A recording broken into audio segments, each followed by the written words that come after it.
back. Today I will be I will be teaching you how to do Bhujangasana. Bhujangasana or Cobra Pose. Bhujanga, there you go, means serpent or snake. This is a beginner level pose. It's a prone pose. It opens your throat, heart, solar plexus, sacral, and root chakras. It's also working your Vata and your Vata, Pitta, and Kapha doshas. So benefits of this pose: it strengthens your spine, stretches your chest, legs, lungs. Sorry, your legs too. Your lungs, shoulders, abdomens, firms your butt, and then stimulates your organs, helps relieve stress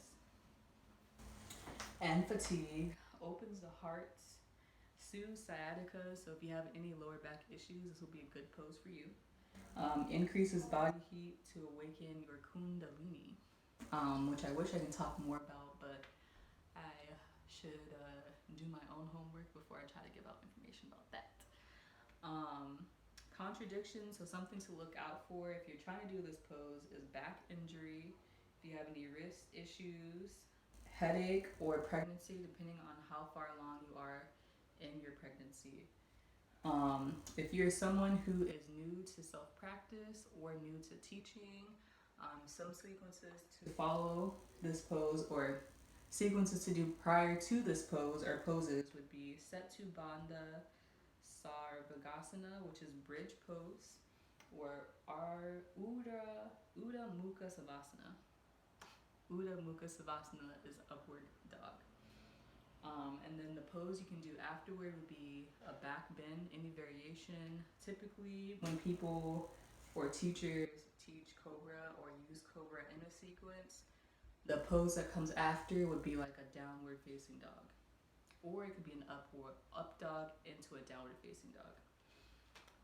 So some modifications that you could do, instead of doing this pose, Cobra, you can do Sphinx pose. So you'll have your forearms like this on the mat. Or you can modify the stretch by using a block to bring the mat closer to you or the ground closer to you if you're not that flexible. Yeah, so let me show you the pose. I'm gonna step back, throw my notebook down.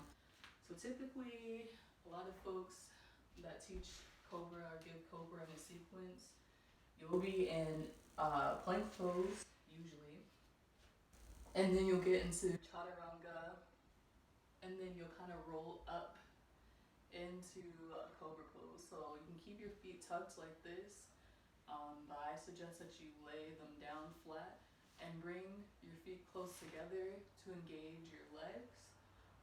Here, this is not the correct pose or a way to do it, so you want to bring your shoulders down and back. So open up your chest and then really engage your abs.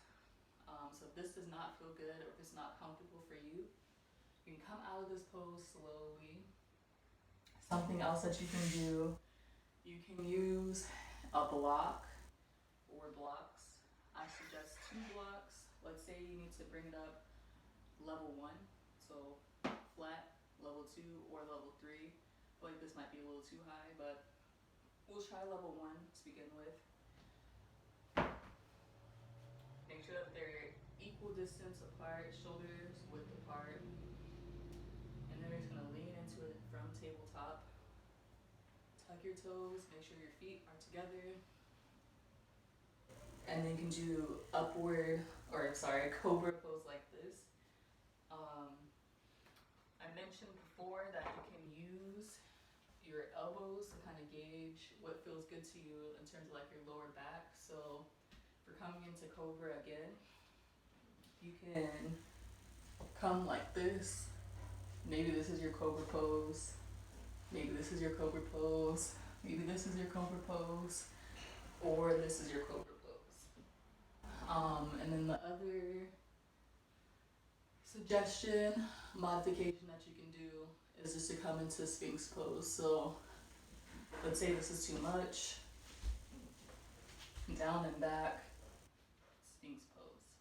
Or like this, if it's too much on your lower back, you can widen your legs.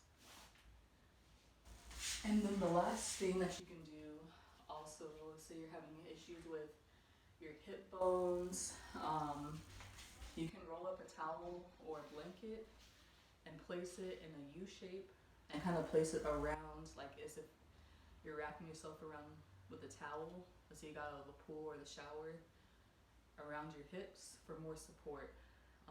And that'll also kind of raise them off of the mat, possibly giving you more room to push yourself into the pose. Something to remember, of course, when you're doing yoga is breath work.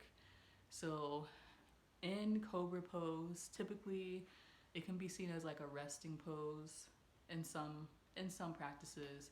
So let's say you had a really hard downward facing dog, you come into Cobra Pose, catch your breath in the sequence. Maybe take 2 or 3 breaths or 3 to 5 breaths in Cobra, and then you'll keep going. But again, if you're really fatigued, I think the best pose to do would be child's pose or shavasana, which is a corpse pose, and that can be on your back or on your belly, depending on how you want to do your corpse. Yeah. So thank you for watching, and I will see you next time.